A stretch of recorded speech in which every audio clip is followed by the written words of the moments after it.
मुनिवर, क्या मैं आपकी सेवा करूं? अरे राजा सुतोधन, हाँ, मैं यहाँ पर सेवा करवाने के लिए नहीं आया हूँ।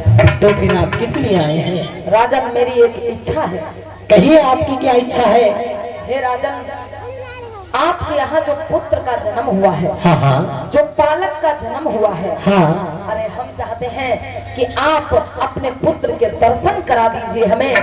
हम उस पुत्र के दर्शन करने के लिए आए हैं यहाँ पर। हे मुनिवर, हाँ, आप आए तो, लेकिन आने में थोड़ी सी देर कर दी, क्योंकि मैं अभी अभी राजमहलों से राज दरबार में आ रहा हूँ। जब मैं राजमहलों से राज दरबार में आ रहा था तो मैं देख करके आया हूँ कि मेरा बेटा सो रहा है।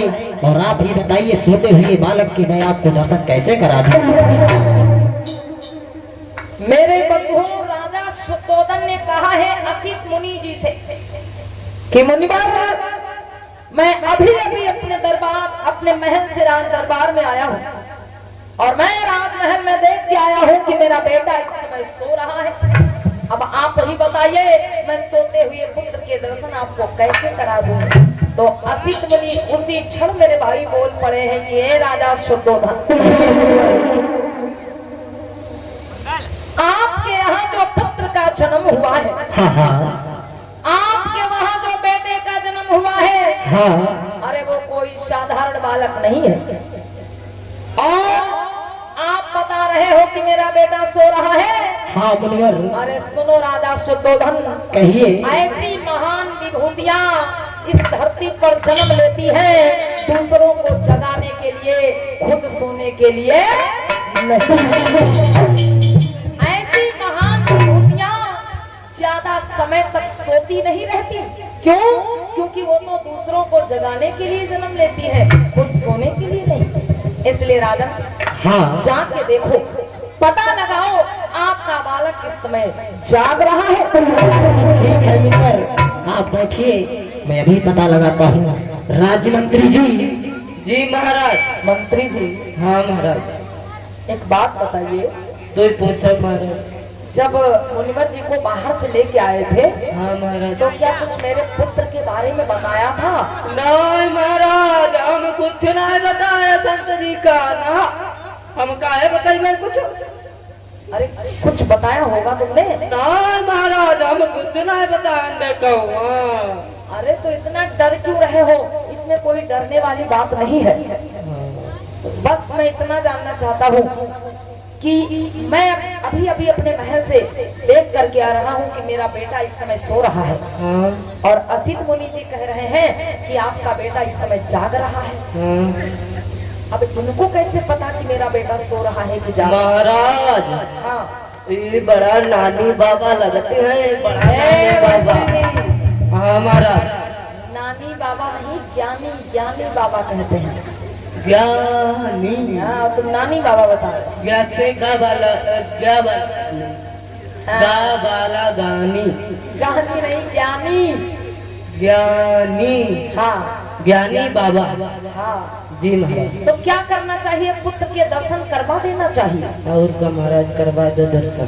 ठीक है, तुरंत राजमहल में चले जाओ और पुत्र समेत रानी महामाया जी को लेकर के। जी महाराज।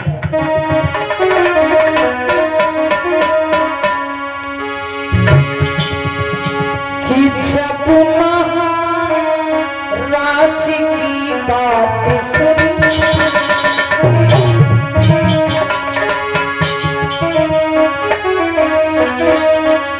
जैसे महाराज की बात सुनी है, राजमंत्री महलों को जाकर के ये सूचना देता है। और जैसे ये सूचना रानी महामाया जी को मिली है, तो रानी महामाया जी ने क्या किया है कि पालकी को गोदी लेकर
असित मुनि जी को प्रणाम किया है।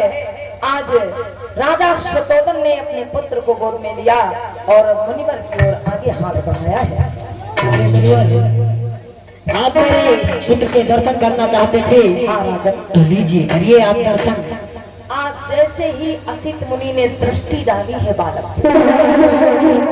जैसे ही बालक को देखा है, निहारा है, तो मेरे भैया क्या पाया? बालक 1 2 3 4 5 6 नहीं बल्कि 32 शुभ लक्षणों से युक्त है। जैसे ही बालक को देखा है, माताओं बहनों, अभी वो बालक कितने दिन का है? 5 दिन का। बालक के जन्म का, सिद्धार्थ के जन्म का 5वां दिन है। और जब ज्ञानी ध्यानी असित मुनि ने बालक को देखा है अम्मा बहनों, तो ये कहावत कही जाती है क्या कि होनहार बिरवान के होत चीकने पा। असित मुनि ने देखा कि ये बालक 32 शुभ लक्षणों से युक्त है। आज विचार करने लगे असित मुनि जी, मन ही मन चिंतन करने लगे।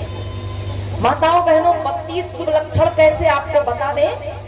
सिद्धार्थ गौतम का जब जन्म हुआ था तो उनके शरीर में कुछ ऐसे लक्षण दिखाई दे रहे थे, जैसे कि हम लोग फोटो तस्वीर में देखते हैं कि उनके सर पे जूड़ा बंधा हुआ है। ये जूड़ा नहीं है माताओं बहनों। सिद्धार्थ गौतम का जब जन्म हुआ था तो जन्म से ही उनके सर पे मांस निकला हुआ था, लेकिन छापने वालों ने जूड़ा बना दिया। जब सिद्धार्थ गौतम का जन्म हुआ था तो जन्म से ही उनके खोपड़ी पे, सर पे, यहाँ पे मांस निकला हुआ था। उनके जो बाल थे एकदम गुच्छेदार लच्छेदार बाल थे। मस्तक बहुत ही ज्यादा चौड़ा था। भौहें एकदम तलवार के अनुसार थी। आंखों की पलकें एकदम गाय के पलकों के समान लंबी थी। आंखों की पुतली काली नहीं, एकदम नीली थी। उनके जो कान थे बहुत ही ज्यादा लंबे थे। सिद्धार्थ गौतम के मुख में 32 नहीं बल्कि पूरे 40 दांत थे, एकदम सटे हुए, एकदम मिले हुए 40 दांत। और सबसे बड़ी बात तो ये थी कि जन्म से ही सारे दांत निकले हुए थे। उनकी जो जीभ थी ज्यादा लंबी थी, अपनी जीभ से वो अपने मस्तक को छू लिया करते थे। उनके हाथ इतने लंबे थे कि जब वो कुछ बड़े हुए तो एकदम सीधे खड़े होकर के अपने घुटनों को सहला लेते हैं, उन्हें झुकना नहीं पड़ता, इतने लंबे हाथ थे। और ये जो हाथों के, पैरों की उंगलियों के पंजे होते हैं, ये बतख के पंजों के अनुसार झिल्ली नुमा पंजे थे। पैरों के जो तलवे होते हैं वो एकदम बराबर, एकदम समतल। हम आप जैसे कहीं पे पैर रख देते हैं तो आगे का पैर छप जाता है, पीछे का छप जाता है, बीच में खाली रह जाता है।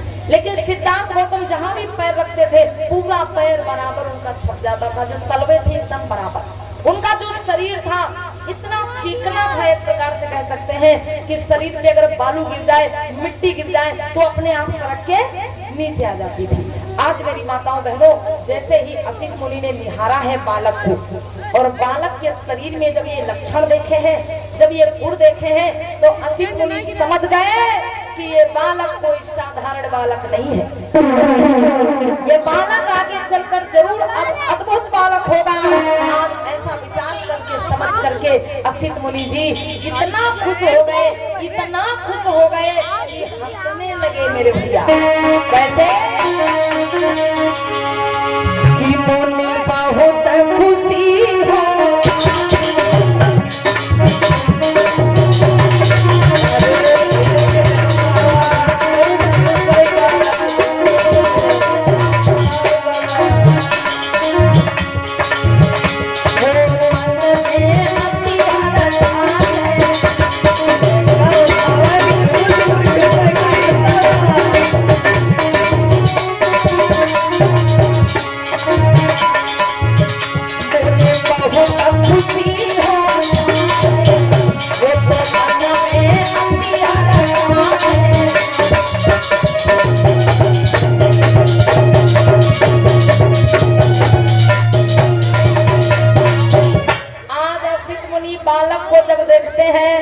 और मन में विचार करके आज इतना खुश हो गए, इतना खुश हो गए मेरे भैया कि जोर जोर से हंसने लगे। बोलिए तथागत बुद्धि की। बाबा की देख लो, बाबा दूर दूर क्यों उधर गाड़ा बाबा क्यों। आज जैसे ही राजा शतोधन ने देखा कि असित मुनि जी मेरे बालक को देख के हंस रहे हैं, खुश हो रहे हैं। अरे इसका मतलब मेरा बालक बड़ा भाग्यशाली होगा। मंत्री जी, जी महाराज। देखो असित मुनि जी मेरे पुत्र को देख करके कितना खुश हो रहे हैं। औका महाराज देख लो बाबा बाबा बाबा धीरे धीरे क्यों काढ़ा। मंत्री जी, हाँ महाराज। इसलिए मुझको ऐसा लग रहा है कि मेरा पुत्र बड़ा सौभाग्यशाली होगा। हाँ महाराज, 100 साली हुई है। मैं क्या कह रहा हूँ, मेरा बालक बड़ा सौभाग्यशाली होगा और तुम बता रहे हो 100 साली हो, ये कौन सी बात है? बालक, आपका बालक सौभाग्यशाली होगा। हाँ सौभाग्यशाली होगा है महाराज। हाँ हाँ, अब हम सीख ले कहा महाराज। हाँ ठीक है। आज मेरे भैया असित मुनि जी कुछ देर तो खुश रहे, हंसते रहे, मन में चिंतन मनन विचार करते रहे। और फिर क्या हुआ है अम्मा बहनों, असित मुनि जी ने दोबारा बालक को देखा है। आज असित मुनि दोबारा बालक को देखते हैं और जैसे ही मेरे भैया दोबारा बालक को देखा और फिर अपने बूढ़े जर्जर शरीर को देखा, और जब अपने बूढ़े जर्जर शरीर को देखा है बस उसी समय असित मुनि जी उदास हो गए। अचानक सर झुका के बैठ गए और इतना उदास हुए कि वो रोने लगे।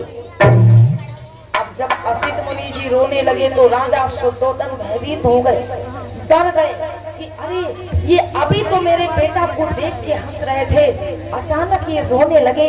अरे ऐसा क्या हो गया, मैंने तो कुछ कहा भी नहीं, ऐसी कौन सी बात हो गई, असित मुनि जी रोने लगे। मंत्री जी जाओ रानी महामाया को महलों में भेज के। आज राजा शुद्धोधन ने हाथ जोड़ लिए और विनती करके बोल पड़े हैं कि हे मुनिवर, अरे ऐसी कौन सी गलती हो गई मुझसे, अभी तो आप हंस रहे थे लेकिन अचानक आप रोने लगे, क्या कारण है? अब विचार करो मेरे भैया, कोई व्यक्ति पहले हंस रहा हो और फिर तुरंत रोने लगे तो कुछ तो उसमें भेद जरूर है। असित मुनि से जब राजा शुद्धोधन ने पूछा है तो असित मुनि ने एक बात कह डाली कि हे राजन, हाँ अरे मैं क्यों हंसा और क्यों रोया आप इस बारे में ना पूछें, ना जाने तो ठीक ही होगा राजा। नहीं मुनिवर, आप बता ही दीजिए क्योंकि मुझे बहुत ज्यादा चिंता हो रही है। अब राजा शुद्धोधन को भैया चिंता हो गई कि कहीं मेरे पुत्र पर कोई मुसीबत तो नहीं आने वाली है।